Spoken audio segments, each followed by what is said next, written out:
raising our kids to be free from the start. And I'm in the coaching world and see so many women really like finding themselves and coming back to their power and remembering who they are. And it got me thinking about how I'm trying to raise my daughter and what she's awakened me to, and how we could really have less undoing to do when our kids get older. And so I posed the question in my Facebook profile, my personal page, is about what if we could raise our kids free from the beginning. And it got so much engagement and people were really interested in this. So I figured I would do a training and share some of my contemplations, my thoughts, and how this journey has been for me of trying to raise my daughter free from the beginning.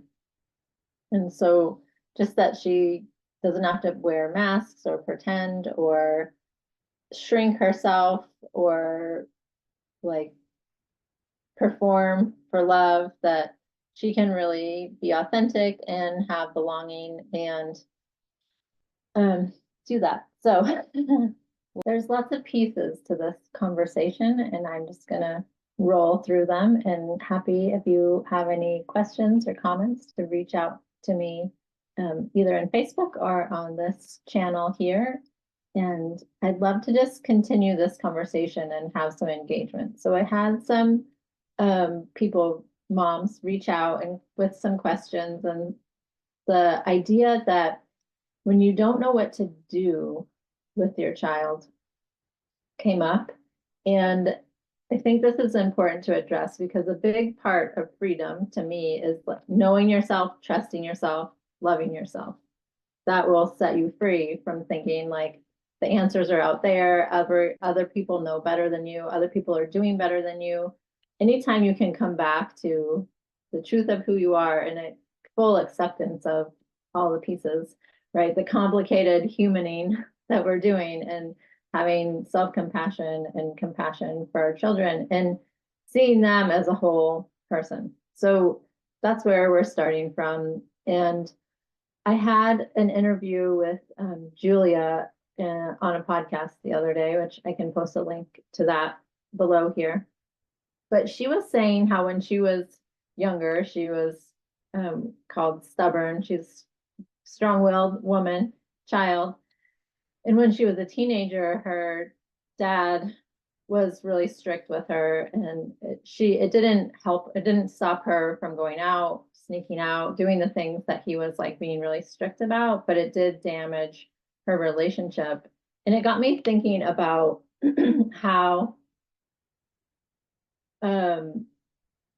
when parents don't know what to do, they reach back to how they were, or this fear and anxiety gets them into control or punishment, or these ways that we were raised, and that it's like natural when you have a fear in those years of teenager becoming an adult, doing things like their brain is on risk-taking mode and you're trying to help them through that.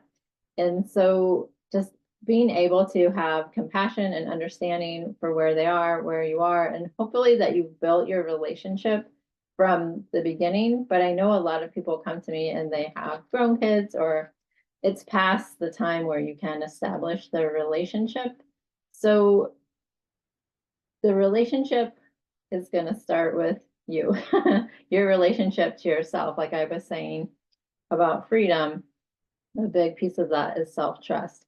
And when you can trust yourself and you can lead from love rather than fear and anxiety, and you have collaborative solutions with your child, whatever age they are, paying attention to them and observing and knowing their best style of communication, their best timing for communication is really going to help you establish that. And I think in part of that, knowing your child. So I'm just going to go into a story about my daughter who, from the beginning of even being pregnant with her, I was planning to just have a birth in the hospital And then ended up, for a longer story, but then I had a home birth, and I feel like looking back, it was like her influence. Like she was due like May 25th and she came June 3rd. It was all been on her timing and interesting reasons and things that came around that. I think it was like the full moon. And then what happened because of that, she could go to 2 years of kindergarten, just like all these interesting things when you look back on the life of your child and how they came to you. And when you have multiple, all the different ways that they affect you. And anyway, so yeah, that's a fun part of it, to just notice who is your child, what do they respond best to. And so as far as freedom with her in this like undoing of me to become open to having a home birth and being really empowered through that, and then doing alternative education, but then going through the pandemic and finding that actually unschooling is what she really required. And then like trying to find the place where she could be in school, but it's unschooling, and that they understand and respect children who are self-confident. She came in just like staring right at my eyes, fiery, ready to go. And her own like really specific way of how she liked to be touched, how she liked to eat, what she liked to eat, what combination, like very clear about that. And I have a friend, Jenny Gleck, hello, who teaches women like how to come back to that part of themselves that knows and that asks for it and that leads your life like in a sense of freedom. And so I observed that in her and really wanted to protect that and keep her true to herself. And it just made me blossom in a lot of ways that I didn't know I needed. And it's been a really incredible journey, including traveling to Costa Rica to find the school and just having an experience that wasn't the school, but it was a lot of learning and a lot of growth from being that courageous and knowing that she needed something specific. And because I went there, now she's in a school because another mama told me about this school that is really an unschooling school where kids are seen as human and respected. And yeah, she's excited to go to school when she had a big period of school refusal that we had to work through. And I had a lot of strategies that would get her to go to school. And I realized that that's not always the answer, to have these tools that are like making it possible to do things that were not good for her spirit. And I could see when my husband and I decided like, you don't have to go to school anymore, like instantly I could see her returning, like her spirit coming back, her soul enlivening, because she had this more sense of freedom. And that's really her. Like she really needed that. And I don't know that every kid does need that, but what every kid needs is to be unconditionally loved and validated for their feelings. And I see oftentimes we can invalidate our kids, or say I have, like this skirt doesn't fit or this shirt doesn't fit, and then the parent is like, but I just bought it for you. And so invalidating, or saying like not trusting your kids. And so if you don't trust them, how do they learn to trust themselves? And so there's a growth edge there, right, to be able to know what areas are trustworthy, what they're not, and how you can validate yourself and know your own feelings, so then you can validate them. And when you know how to do that, you really can grow a more freedom-based family that's more connected for life, that's just not, that's like heaven. Like, so I feel like there was this day that my daughter and I were snuggling out in the sun, and we made this cozy little bed on the porch, and we're just like sharing our feelings and like just having such a beautiful connection and deep sharing on both of our parts. And I realize it feels like heaven to be a mom with her, to be in a family with her and be in relationship. And I feel like my growing up, and a lot of people, it's not like heaven. It's more like hellish. It doesn't have the delight that is possible.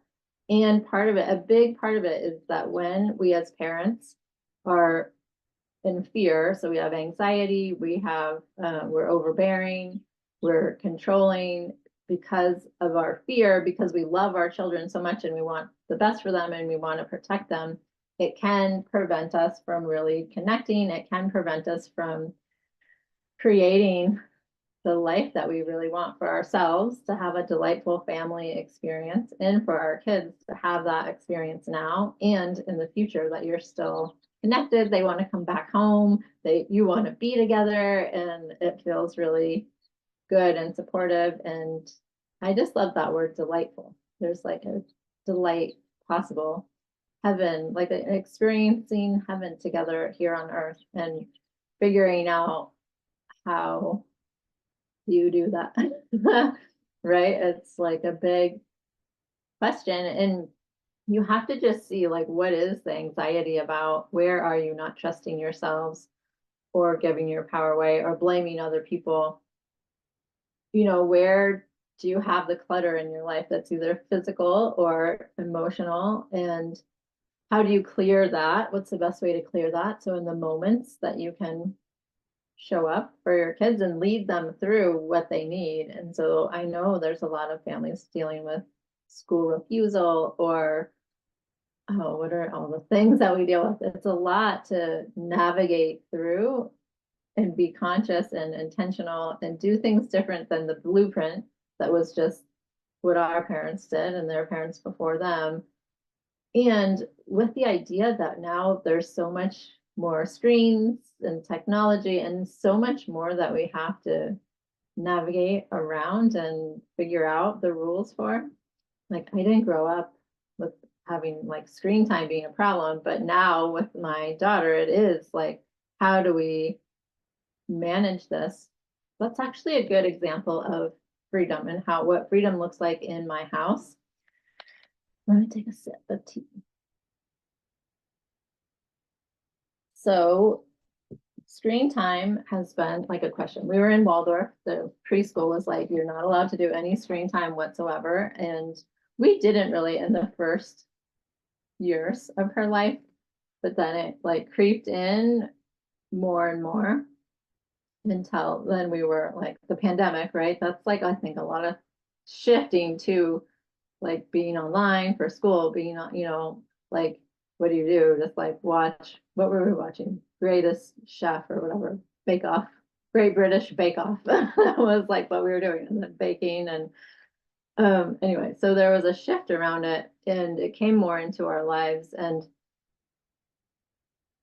it's interesting to navigate when you're like, okay, I want freedom, I want collaborative solutions, I want this to happen, and I can see this is like addictive behavior. It's not the best interest of all of us. And I would say, like, kind of a level thing where I can be doing too much scrolling, and I can be on the screen too much too. And so I think a lot of parents, that's added into the equation, where it's like, you want to do some time limits, you want to limit what they're exposed to. And what worked for us, it's working. It's like a work in progress, right? And the change is happening, and then the birthdays happen, and the growth and all that. Like, my daughter would not, like, she prefers if I am present with her. And so if I'm on my phone, she finds that annoying. And so that is like just helping her notice. She doesn't like it when I'm not present, and helping her notice how she feels when it's been a long time of like screening, and like learning about the effects of it, like the effects of the blue screen, and how it affects melatonin and sleep and cancer rates, and different knowledge and understanding, and tuning into how it feels in her body, and how she doesn't like that I'm on it. And so she made this sign that was like in our kitchen. It was no phones, no phoning. We call it phoning.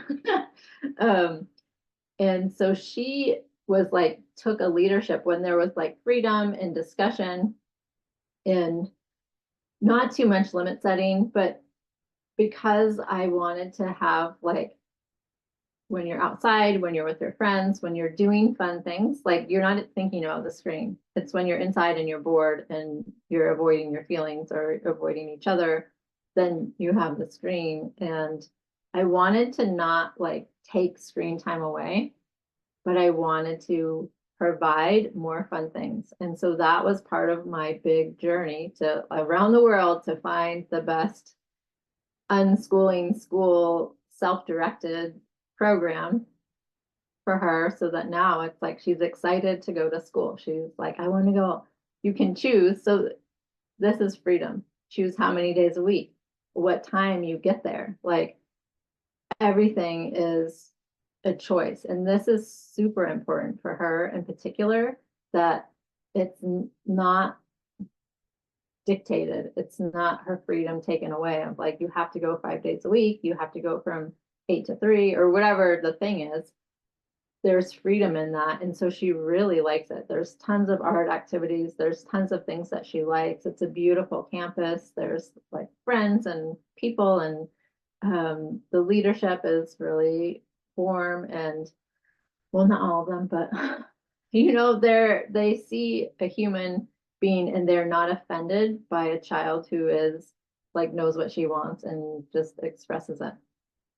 So that is an example of what we did around that. Didn't have a lot of limits on it, but now that there's like we're having play dates in the afternoon, there's more fun happening, there's more outdoor time, there's more things that's like, okay, now I'm limiting it more than I was before when I was like, well, I want to be on my phone too because I'm kind of bored or yeah. So I think part of that is really being self-aware and like thinking of yourself, how you were as a child or how you were treated as a child and what you liked or didn't like about it, your habits now as an adult in a leadership position with, these people underneath you, like that you get to like decide if they're in heaven or hell in their life. Like it's a big responsibility and we just want to do the best we can with the most love and support and finding the path that creates the best feelings for all of us. So if that's something you're interested in, then I have group program and I have one-on-one, and I would love to connect with you about what is a good fit, what your needs are, what you're going through, and what you want to create in your family. Co-creation is what I'm all about. So yeah, thanks for being here and definitely reach out with any questions, continuing the conversation, jumping into getting support in my community or in private.